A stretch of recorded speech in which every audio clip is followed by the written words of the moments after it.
Congratulations, folks. Another week of the offseason is out of the way. That means it's Freaky Friday, and it is the first time that there's a Freaky Friday mailbag on Austin Berm. Not Tabs. That's not the name of this show. It's Tabs. Everyone knows it. America's diving into it, and I appreciate America for their support. They are. It's the beat. It's Austin and Berm. And we got a number of questions from my friends over at Dotting the I's. We're going to dive into those to start. Maybe we'll mix it around. I don't know. One week we'll take it on Twitter. Sometimes it'll be 97.1 The Fan. Sometimes it'll be 10 TV plus the comments. I don't know. You're just going to have to keep up and follow the show to know where we're going to ask for those questions. But first, Berm, we have to wish a happy Mother's Day to all the mothers out there. Yeah, I mean, without them, we wouldn't be here. We wouldn't. That's indisputable. So, yeah, would you have any big plans for Mother's Day weekend? Because I'm going to a dance competition. What's your routine? It's slightly, it vacillates a little bit between try to drink myself to sleep and just play Monopoly Go on my phone. All right, that sounds awesome. Yeah. I don't know. Haven't heard yet from Allie what she would really like to do, but definitely gonna, call my mother, make sure that she has a happy Mother's Day. Be seeing her at the end of the month with a trip down to Texas, so very much looking forward to that. But I bet it involves brunch, and I bet that Allie would like some champagne. So I think that's probably what's going to happen, but we'll see. That's Sunday. Today's Friday. It's a Freaky Friday. It's a mailbag day. I think, Berm, going back the last, 3 months, I've gotten this question more than probably anything else, more than the quarterbacks, more than you've probably got any specific recruit question.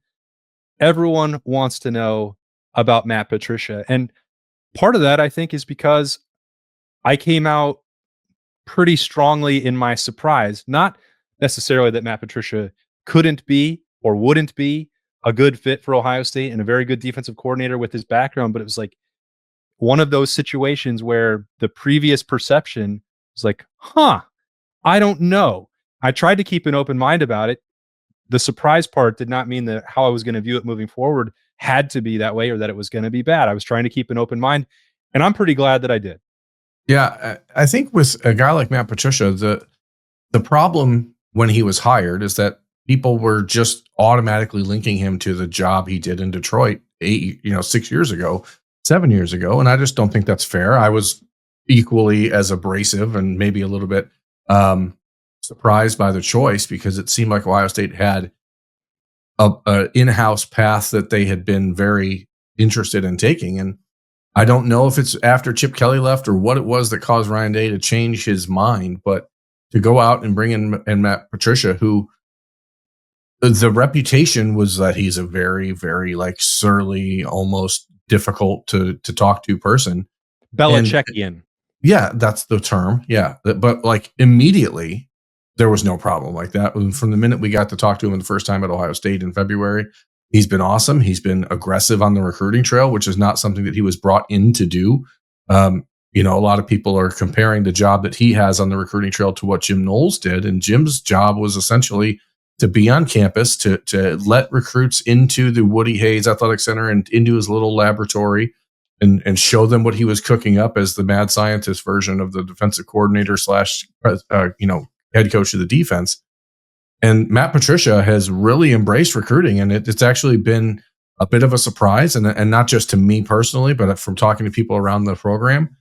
I think that they've seen him be reinvigorated by the opportunity to just talk about football, similar to the way that Chip Kelly was a year ago when he had all of the other responsibilities of being a head coach taken off his plate and he could just coach ball again. And I think it's been a home run to this point. Now, does that matter come August 30th if Ohio State's defense struggles against Texas? I don't think that the honeymoon will last very long if that's the case. But what he's done now, what the response from the players on the team, I mean, all you have to do is talk to CJ Hicks or Sonny Styles or any of these guys, and they absolutely love Coach Pat, as they're calling him. And it's been a big win for Ohio State at this point.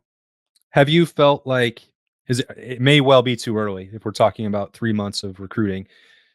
You say that he's been more active in that, certainly compared to Jim Knowles. Are you noticing anything that's different about the type of defensive players he's looking for?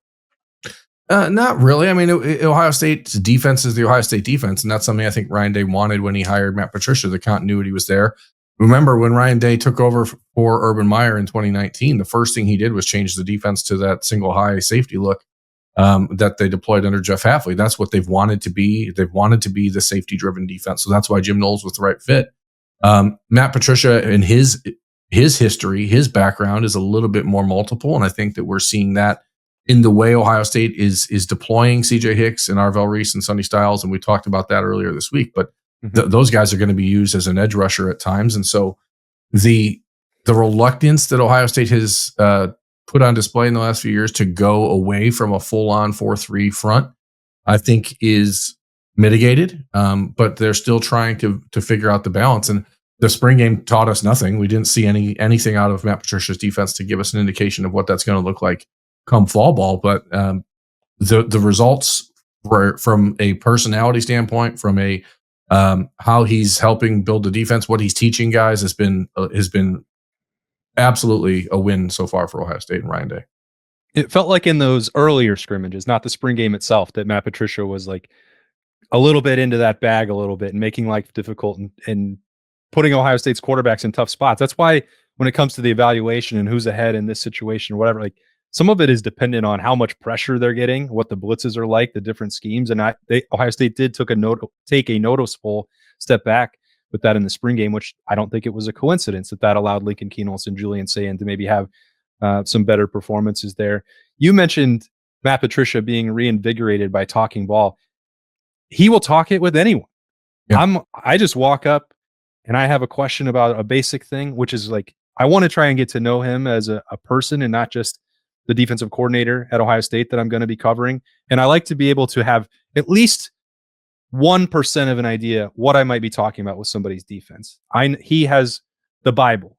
He coached in the NFL level for 20 years. He has been a part of high-level defenses and worked for one of the most famous and successful coaches in the history of the game. So 1% is probably more than I could ever hope to attain from Matt Patricia's knowledge. But he will spend just as much time talking to CJ Hicks as he would with me. And maybe that won't continue when the season comes around. But he gave some, we're talking to him during the coaches clinic, and he was telling me a story about, and Adam King as well, how he would have, beat reporters and television reporters come in on like a Friday before a game and like go through X's and O's off the record. He said, if you're going to criticize this, at least have an idea of what you're talking about. I may not address it on Sunday after the game. It may not ever come up again, but here's what has been happening, and here's some knowledge about that. And I found that through these first couple of months, he's been very forthcoming with that time. Maybe that won't happen. I don't expect it to. I don't think there's going to be Thursday chalk talk situations with the Ohio State coaching staff during the season. But I think if Matt Patricia had his way, like maybe in the middle of May, he might do that. He was certainly generous with his time during the coaches clinic weekend, not just with the media that wanted to attend, but also all of the high school coaches that were there. And that part was awesome. So again, that goes back to, this is not what I expected. And it is why I thought that it was important to have an open mind about it, because it's not just my experience, not just your experience, not just the recruiting. I've heard from a dozen people who work in the Woody Hayes Athletics Center that had some of the same like uncertainty or trepidation. And then within like a week, they were texting and saying, this guy is awesome, and this was a major deal for Ohio State. Yeah, and that's what happened when Ohio State was looking into hiring Matt Patricia. Their conversations with the people in the Philadelphia Eagles front office and people who had worked with him in New England. I mean, he clearly, the reputation, I think, was built almost entirely on the Detroit Lions experience, and I think that that's unfortunate.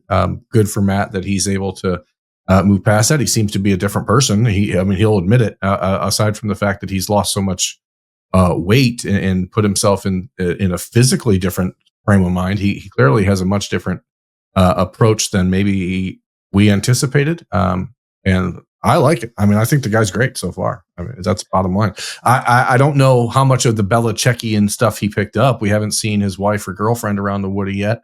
So maybe that's coming. I don't know, but probably should just be his wife though. Yeah. I would not take on the what's her name, Jordan Hudson approach. Jordan Hudson role. Yeah, I don't think anyone needs to do that. And I think it's it's not as if this has to be Matt Patricia is different. And I like talking to him way more than Jim Knowles, because that would be ignoring the fact that I loved talking to Jim Knowles. And I thought that his um, professorial speeches and gruff mentality, I actually really got a kick out of it. And so I don't want to pretend like, this is just the new thing and forget about Jim Knowles, or, he said it was awkward when he took the Penn State job and never talked to him again. I don't feel that way at all. There were a number of times that Jim Knowles walked up and we talked to him on the notebook, and it was like, this side of the personality is different. I love it. He won a national championship with Ohio State. The success was on the field. This is a different approach in a lot of different ways than what Jim Knowles did. And I don't need Matt Patricia is also not having to come in here and fix something that was broken or beyond repair. So it's just a new thing. And I think that the fit is good. I don't know. Did you find it awkward at all what Jim Knowles said about his exit? I mean, no, I guess you're going to tell the story you want to tell. And I, again, similar to you, had good experiences with Jim Knowles and appreciated his time. I think that it's fun to look at the different style of personality between Jim Knowles and Matt Patricia and realize that there's certainly more than one way to skin a cat and to more than one way to get to where you want to be. Matt Patricia, and every time we talk to him, is like boundless energy and bouncing off the walls a little bit. And Jim Knowles, for all of the coffee he drank, never really had that sort of skittishness to him. But as far as the walk away conversation, I don't know what, I don't know what the value of that interview really was for Jim Knowles to do that with Heather Dinich at ESPN. But I mean, it seems like a conversation that doesn't need to be had. Ohio State and Ryan Day and Ross Bjork both declined to comment, as they should have. I don't think that there's, there's the three sides to every story, right? Yours, mine, and the truth. And I think that the Jim Knowles and like not being invited to the celebration was just not true. I mean, he was invited. It's like, if you're going to be our defensive coordinator, come. If you're not, then don't. And right. It's, we had spoken to a number of people that morning who were like, well, we don't know if he's going to show up. If he does, it's a pretty good thing. So clearly you would have liked to have a chance to celebrate his accomplishments a bit more, but this is life in the big city. And when you win a national championship on a Monday night and Wednesday morning at 5:45 a.m., you're calling James Franklin asking for a job, that's kind of on you at that point. I don't know. And it's not a knock on Jim Knowles. Like, go get the bag, go chase the money. It's closer to home. He's got an opportunity to go build another program. He seems like a guy who likes tinkering and building. And so I don't have any ill will toward him, and I don't think Buckeyes fans should either. But I certainly think that getting an opportunity to tell one side of the story is, it's good for Heather Dinich to get it, because I'm sure people are curious about it, but it is one side of the story that doesn't need to be told at this point. Like, we're moving on. Ohio State won the national championship. Jim Knowles is trying to win one at Penn State. He's going to have to walk into Ohio Stadium on November 1st and deal with it. So we'll see how that works. I think the most telling part is admitting publicly that he was trying to renegotiate before the national championship game. Ohio State was asking its players to hold off as long as possible on NIL situations. And NHL situations too. And if you wanted to go to the NHL, you needed to wait for that too. And nobody did. Another strength of the program sign right there, that nobody left to go play professional hockey when they had an opportunity in the Horseshoe in February. Jim Knowles had signed a 3-year contract extension, a new contract, like in April, right? So it's that not part like is crazy. Like he said that he went and was trying to have that conversation before the national championship. Ohio State is trying to win a national championship. It was not thinking about allocating resources for 2025 and 2026 and 2027. So I thought that part was, we knew that was true. The fact that he wanted to put that out there himself, I thought was the most surprising part, but that's a lot of defensive coordinator conversation. Yeah. There are a lot of people. At some point, we just all have to move on, right? We pack up, we move on, we say, hey, this was great while it lasted. It was a super fun opportunity, and they won big, and then you got to try it again. Yeah, and they will. All right, so we got a couple questions that were out there about recruiting for you. I thought that this was a really interesting one. I don't know the answer. I always defer to you. Each recruiting class has a crown jewel. 2 years ago, you were talking about Jeremiah Smith. You were right on that. I think a lot of people were. But you were talking about Devin Sanchez maybe being the Jeremiah Smith of the 2025 class. Throw Tavian St. Clair in there as well. Who do you think it will be for 2026? It really depends on how much these guys want to do it. And that's really the difference. Personality wise, there couldn't have been a starker contrast between Devin Sanchez and Tavian St. Clair and Jeremiah Smith, for example. But JJ was the face of the recruiting class because he's the face of college football. In the class of 2026, where you have 5-star safety Blaine Bradford committed from Baton Rouge, Louisiana, and 5-star wide receiver Chris Henry, like those are the natural choices, and that's what people generally will lean toward because they're the highest ranked kids in the class. And because here we are, it's May the 9th, and Ohio State does not yet have a quarterback committed in the class of 2026, which is generally speaking a poor recipe if you're looking to build class chemistry and camaraderie inside of the class, because generally the quarterback is the person who leads the way, which is why it was so valuable to have Tavian St. Clair inside of Ohio and doing that for the Buckeyes a year ago, especially after the Julian Sayin transition, because they lost the quarterback from the class before that with Aaron Nolan leaving. So I think the two that you should really look toward are those two I just mentioned, Chris Henry and Blaine Bradford, who quietly are helping build the class behind the scenes. They're not the most vocal guys. I do think that if you look at someone like CJ Santa, who is the linebacker from Olentangy High School in Lewis Center, Ohio, 6'3", 225. He's not the highest ranked kid in the class, but he's a very solid middle of the road 4-star prospect, like big personality, a kid that will be on campus a lot for Ohio State, and being that he's 20 minutes away from the building, he can get there whenever he needs to. I think CJ has a chance to be that guy. He's kind of a pretty boy. It's not like a knock on him. Like he's a good looking, high school football player dude. Like he could probably have some luck having people like him as a human, You think? So I think that and the fun part for me about covering recruiting is seeing the growth in these kids as people, because a year ago, CJ Santa did not have a scholarship offer. And then all of a sudden, come October, November, he's starting to pick up attention. And then when you talk to him, then he was just not very good at having a conversation. And he said now he's taking like speech classes. He's trying to like get himself, like he understands the value of media and wanting to get himself better relationships with the local media, which is super smart when it comes to the NIL world that we're living in now. So I think someone like him has an opportunity to step into that role, but people are asking this question. If you look at Jeremiah Smith and Devin Sanchez, Tavian St. Clair, those are all 5-star, 5-star, 5-star. And those are the guys that make the biggest impact on your class one way or the other. Now, it doesn't always have to be the vocal way that Tavian was or Devin was, but as long as they're firmly committed and working on Ohio State's behalf, then you see Blaine Bradford and Chris Henry having the chance to do that. And both of those guys are saying all the right things to other kids, and nobody's taking official visits elsewhere. And so the Buckeyes are on the path to having two leaders on the offensive side of the ball and the defensive side of the ball, which is always super important. It is May. I'm curious to see if the post-house settlement world, where schools can start to enter into these NIL deals, if that like means that commitments stick more than in the past. That's a whole nother show. I'll maybe let you do that on Talking Stuff, but like I wonder if some of that part on the recruiting front will settle down. Transfer portal madness is probably going to continue forever. But I'm fascinated to see how that might change some of that. You don't have to talk about that now. No, well, I mean, we should talk. The biggest thing is that you see schools making way over the top financial offers to kids right now, and they can make those because they know they're not going to be beholden to them.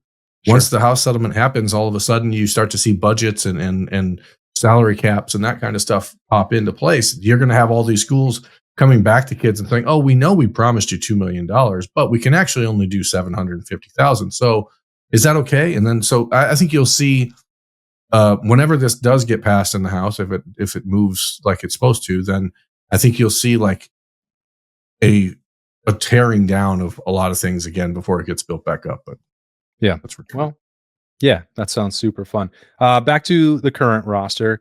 We have had a number of questions about the defensive tackle position. It does not look like, Berm, that there is going to be a portal pickup. So from there, there's a trio of guys waiting to try and make a move. Which one do you think will be the most likely who could supplement what Caden McDonald and Edric Houston are doing? Could the answer be more Rushman packages? I think the first and foremost, the priority is figuring out who's going to emerge, and maybe it'll be all three of them: Jason Moore, Tywan Malone, and Will Smith Jr. The pressure is certainly on them because Ohio State did not find something, at least at this point, and it doesn't look like it will, that it found to be a good fit on the field, off the field, culture-wise, NIL-wise, at defensive tackle, or at least an upgrade from what it felt it already had. That's the key right there, is that Ryan Day has not ever brought in recruits out of the transfer portal just to bring in bodies. If they're not an upgrade, they're not going to bring them in. If they're not a culture fit, they're not going to bring them in.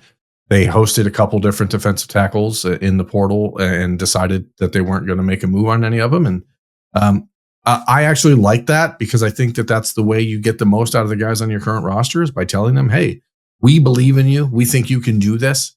I'm going to be a slight contrarian just because it's what I do by nature. But the name you didn't mention is Jarquez Carter, the true freshman from Florida, who I think has an opportunity to be a really, really good player for Ohio State. And I don't see any reason why he would be noticeably behind the others at this point. I mean, physically, Jarquez Carter is one of the strongest kids on the team. Incredible quick first step. I don't know that at their best, I don't know that Jason Moore or Will Smith or even Tywan Malone has one or two characteristics or skill sets that are like supremely better than Jarquez Carter at his best. So I don't want to eliminate him from the conversation. My hope is that someone steps up. I don't really care who it is. I would love it to be Will Smith just because it's a great story. But a year ago, Larry Johnson called Jason Moore the ideal 3-tech in the Ohio State defense, and then he didn't play. So someone has to step up. I do think, and then he moved Edric Houston to 3-tech, right, which is again an indicator that perhaps sometimes we say things in spring that are not necessarily true. But I do think that Ohio State has an opportunity to be really good at defensive tackle if Caden McDonald and Edric Houston are what we think they are. And I think that duo is just as good as anybody if they are at their best. Now, depth matters. Is Rushman packages, is that a way to get there? I don't know. Could Logan George swing inside and let you put Logan George and Caden Curry and Kenyatta Jackson on the field at the same time as Edric Houston? Maybe. I think that could be a problem for offensive lines, but I don't know that Caden Curry or Logan George are the size of the defensive tackles or defensive ends that we've seen Ohio State move inside in the Rushman package over the years. When you're talking about 6'5", 275 Sam Hubbard or Taekwon Lewis at 6'4", 270. Well, they did pick up a 6'6" guy out of the transfer portal. Yeah, could that be the option? I don't know. I just feel sorry like you were rolling there, but you're actually right. Is somebody with that frame. There certainly are players out there that Ohio State has on the roster that they can probably get more out of. I think that you would see Bo Atkinson coming in from North Carolina as more of your traditional outside. I do too. I mean, I think that's why you pick him up. But I'm just, if we're talking about like the Rushman package and kicking inside, and it needs to be someone with that big frame, I think that Bo Atkinson is clearly different physically than Caden Curry and Kenyatta Jackson and Logan George. I like the pickup. I like the pickup because it gives you Logan George and Caden Curry on one side and Kenyatta Jackson and Bo Atkinson on the other in your traditional weak side, strong side roles. So it is interesting because Bo Atkinson has played some inside stuff at North Carolina. He has the frame that Ohio State generally likes to move inside, but we haven't talked to Bo Atkinson. We don't know what any of the plan is. Ohio State, because of the timing of this transfer portal window, when everything happens, we're not going to talk to him until June at some point. So it's a lot of speculation until then, but he certainly should not be forgotten. Because again, as we're talking about with the true defensive tackles, Ryan Day clearly thinks he's an upgrade. That's why he brought him in. Yeah, no, and it would be surprising in a lot of ways if you brought in somebody who, I think he had 7.5 sacks for the Tar Heels last year. He's played on the edge. He knows how to do that. I mean, I think there's an element where I've said this before about the defensive ends. You're still betting on potential with all of them. Kenyatta Jackson has not had to play a full-time role. Caden Curry, we love what the energy and the work ethic and all that is, but it's only been 15 to 20 snaps a game. CJ Hicks is playing a new position. Logan George is coming up from the FCS level. If all of them hit fully to 100%, well, holy cow, look out. You don't need anything else. But that's why I've felt like if you can add one more chip here to that roulette wheel, that's why you do it. And I think that is done at defensive end. But it could be because of the physical frame that it knocks out both of those things at once. That's wild speculation on my part. No one has said he could play 3 technique and he could do this in the Rushman package. But if you're looking at the guy who has got the closest physical frame to do that, it would be him. Clearly, he can do it. Question is whether or not he will be used in that role. I think that's what makes the timing of it so interesting. We've never seen really college football be so impacted by the spring transfer portal. In the first couple of years of the portal, it was slim pickings in spring. And you're seeing teams like Penn State, Colorado, et cetera, like pick up a handful of starters in the spring or presumptive starters. So it's going to be really interesting to see how the late additions in the transfer portal adapt to their new programs, especially when it's like Ohio State, because not an easy place to just walk in and lead. There was another depth chart and rotation question, but this one is about a position where it's an abundance of players, and we're not speculating about who can step up. It is, how do you fit them all out there and get them on the field? Because Ohio State's cornerback work, Tim Walton's recruiting, his development has been off the charts. So what do you think the rotation is going to look like, Berm? I mean, we saw Jermaine Matthews play inside in the spring game. We've seen a conversation around Davis Nigmanosin moving inside. We've seen Aaron Scott out there. We've seen Bryce West starting to elevate a little bit. We've seen Miles Lockhart getting his opportunity. There's a lot of dudes. And I think that this is one of those great problems to have, obviously, because you are just going to play the best guys. And I think the beauty of college football is in the struggle. When we talk about Devin Sanchez and how all the expectations coming in, like talking to him in spring ball, Devin will tell you like, oh, that actually was a lot harder than I thought it was going to be. And so now you start to realize the work. Which he didn't feel that way after like practice number 2, right? No, it changes. And you start to realize like, hey, I've got a ways to go here. That said, I certainly expect that you will see Devin Sanchez playing a lot of reps, so will Aaron Scott. But I think that this is Davis Nigmanosin and Jermaine Matthews 1 and 2, and then you go from there and you let the season unfold naturally and see what happens. Because I do think, my personal opinion is that Jermaine Matthews is the best fit to replace Jordan Hancock, but I don't know that it matters what I think about that. It's just, from my opinion, seeing the style of game he brings, the athleticism, the size, the length, the quick twitch, like I think he's the right fit to play the slot and be the starting nickel. But I know that Lorenzo Styles Jr. has made a big move this spring. And so like that's the other part of this. When we're talking about what will the cornerback rotation be, there are safeties. And we don't know what Lorenzo Styles is. We don't know what that position is. Jordan Hancock was technically a safety playing that third corner spot last year. So I think Lorenzo Styles has emerged as a leader on this team, which is not altogether unexpected because that's just what his family is about. But he is a Styles. Will that translate to him being the better defensive back? And when we saw him last year, towards the end of the year, when Ohio State would bring out the dime packages, it seemed like opponents regularly went at Lorenzo Styles and had some success. So it'll be fascinating to see how he fits into that. But the talent that Aaron Scott and Devin Sanchez have are going to be very, very hard to keep them off the field.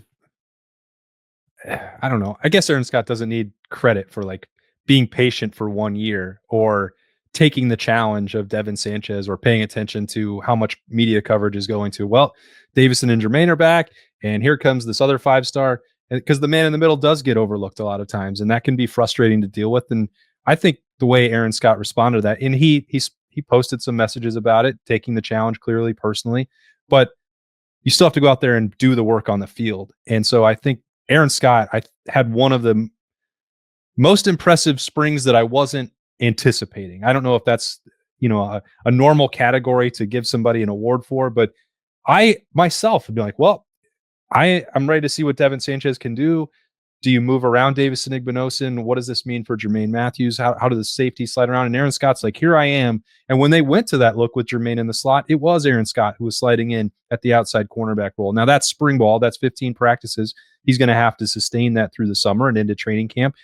But I thought the way he approached that deserved recognition. And they don't just hand you reps at Ohio State. You have to earn them. And he was continuing to get them, and he got them all the way through the spring game in a spot that I thought, when you rolled out a look with Davis and Igbinosun and Aaron Scott at corner and Jermaine Matthews at slot, I thought, well, I don't know why I didn't consider this more in February, but now I see it and I like it. Yeah, and let's not be entirely surprised. Aaron is a borderline 5-star prospect coming out of high school. He's got incredible cornerback traits. But he also is a guy that you talk about being patient. When he committed to Ohio State, the expectation was not that you were going to see Jordan Hancock return and Lathan Ransom return and all these other guys come back. So he planned his path to the field a little bit differently than it's turned out. And to your point, like, he has stayed patient. He sees the conversation around Devin Sanchez like anyone else does. We've seen the exact same thing with Bryson Rodgers on the offensive side of the ball this spring. When people talk about Mylan Graham, Bryson Rodgers like, hey, don't forget about me. Like, I'm still here and I'm pretty damn good. So he's talking to me. Yeah, he's talking to everybody. They know they pay close attention. And at a position like corner where the game is 95% confidence, Aaron Scott does not lack that. And so I think that that's going to serve him really well heading into the fall. All right, we got one that was straight to the point to wrap it up here on a Freaky Friday. Ohio State will repeat if, and then there was a blank, and you're supposed to fill in the blank, Berm. Okay, so there's multiple ways we could approach this, right? So I'm going to do it in a abstract type of thinking. Okay. If Caden McDonald is all Big Ten. If wait, if Max Clare is a first-round draft pick. If Julian Sayin is able to be half the quarterback that we expect him to. I think they wanted you to give one answer. But I can't give one answer. That's folly. I think that there are certain markers that you're going to see throughout the season. There's only a handful of issues when you look at this team that really give you pause, or areas that you can say, well, that is actually a concern. I'm not going to consider Max Clare a concern or the tight end position a concern, but if he elevates the offense the way that we think that he can, and that it leads to him being a first-round pick, which Ohio State has not had a tight end drafted in the first round of the NFL draft since 1995 when Ricky Dudley was in the first round. Like, the first tight end in the first round in 31 years, that'd be a pretty good indicator that something went really right for Ohio State. Caden McDonald or an Edric Houston, if one of those guys, I'll even give them both, if one of those guys ends up being all Big Ten and pushing for an All-American type season, then I think that you get some answers to things that you maybe feel unease about right now. If Davis and Igbinosun doesn't lead the Big Ten in penalties, maybe they move up. There's little things. Well, you can win a national championship even with Davis and Igbinosun getting past. It's true. We've seen it happen. But yeah, I don't know that there's like if the quarterback play is great, if Julian Sayin is an all Big Ten caliber quarterback, I think Ohio State can repeat.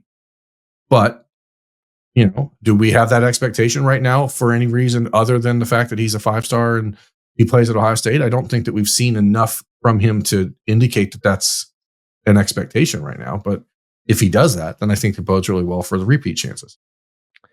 So I believe, as we started off this show, that Matt Patricia is going to sustain what he inherited. It might look different, but I think that the best defense in the country is still going to be in Columbus, Ohio. So I don't really have any concerns there. I obviously don't have concerns about Ohio State's wide receivers. I think they came out of camp in a pretty good spot on the offensive line, maybe better than I thought that it was going to be. There was uncertainty about the tackles even on after the first couple of days when Ethan Onion was not out there. It's like, well, how's this going to look? But I thought that came along well, that the reviews were positive for that. The way that James Peoples and CJ Donaldson were practicing and the rise of Bo Jackson feels like that's pretty good.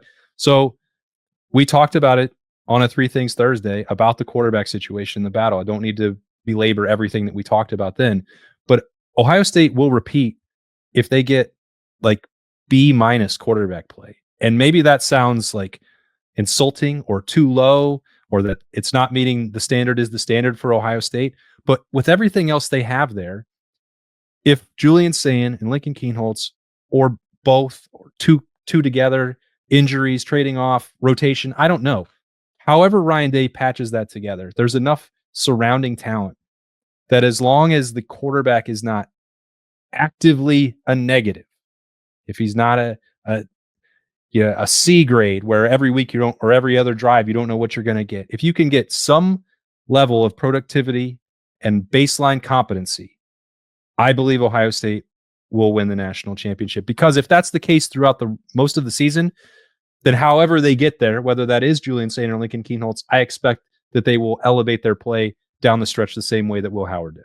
Okay, so that begs the question: what was the grade for Will Howard a year ago? What was the grade for Kyle McCord in 2023? Because I think if you're saying B-, I would contend that Kyle McCord was probably a B- for Ohio State in 2023. So now we can parse over that, I think, but like, is that the same level that Ohio State needs this year? Because the college football is wide open this year. Like I think Ohio State has the second best odds is to win the national championship, and they're like plus 700 or something. So It's a very wide open number. Well, that's a complicated grading scale. And I'll be honest, I don't know the best way to answer that. I think NFL talent evaluators didn't say that Will Howard played as an A, but we know that the leadership was off the charts. People were critical of his deep ball accuracy and throwing that throughout the year. He hit one to Jeremiah Smith with the game on the line against Notre Dame. But I would say that was a fair critique of him for the most part. So I don't know. B- to a guy who just won the national championship does feel like insulting because he accomplished the thing he was supposed to do. Maybe Kyle McCord is a more instructive example. See, I'd give Will like a B+ for last year to an A- because of the off-field stuff, because of the way that he led the program. And that's where, like, when I think about Kyle statistically in 2023, he's pretty good. I mean, him and Will were pretty on par with one another. But the team needed something so different out of the quarterback position that they didn't get. And so when we talk about not relitigating what we just discussed on Thursday's show, but like, that is the thing that ultimately is going to matter the most to Ohio State. Who leads this team? And I think there's a big question there. Well, and that's again, like, grading different things. On a curve for Will Howard, it was the leadership component and the extraordinary trait that elevated Ohio State to a national championship. I think if you were comparing Kyle McCord's leadership to Will Howard, and we've made this point before, like, it's obvious that was something that was missing for Ohio State. And I don't mean that as a knock. Everyone is going to be their own person. They're going to lead in their own way. Kyle McCord still had Ohio State one play away from winning that game, one block away potentially, with Marvin sneaking behind the coverage. Like, I don't think that he was an active drag on Ohio State. Now, he threw some bad picks. He had some questionable decisions, and you factor that in there. So is that B-? Was it C+?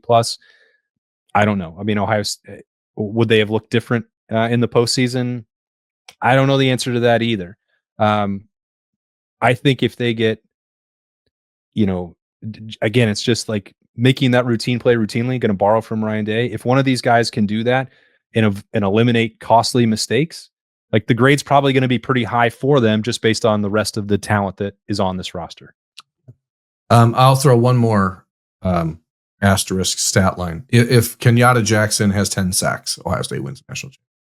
Like, if you get that sort of productivity out of the defensive end position, that you're trying to replace Jack and JT, who were quiet for the most part last year, and then they exploded when it mattered. But if Kenyatta gets double-digit sacks, I think Ohio State will be in conversation. Yeah. All good. Can't argue with any of them. There's a lot to talk about. We could do this for hours, but we shouldn't, because people need to get on with their Fridays and their Mother's Day weekend. They do. We've already, there were a lot more questions that we didn't get to. We have plenty of time in this offseason ahead. Fridays, by the way, on the beat with Austin Byrne, they tend to go a little bit longer. Even in the season, we'll have bold predictions and things like that to get to, that we just love to talk about Ohio State, and we do it all year round. And on Fridays, we just, we relax a little bit. We get freaky. We do get a little bit odd. This one didn't go off the rails in a way that it could have or would have normally, but maybe it will. Not yet. Next week. If you keep talking, it may. I'm daring you to do something crazy, but you won't. Have a happy Mother's Day. Thanks to everybody who's watched as we returned here on the beat and rolled that out on 10 TV Plus and 97.1 The Fan. We appreciate all the comments and all the feedback so far. We're going to keep rolling. We're going to get back to all the things that you know and love in the days ahead, including things like Freaky Fridays on the beat. Thanks for joining us for Berm. I'm Austin. We'll talk to you later. Have a great weekend.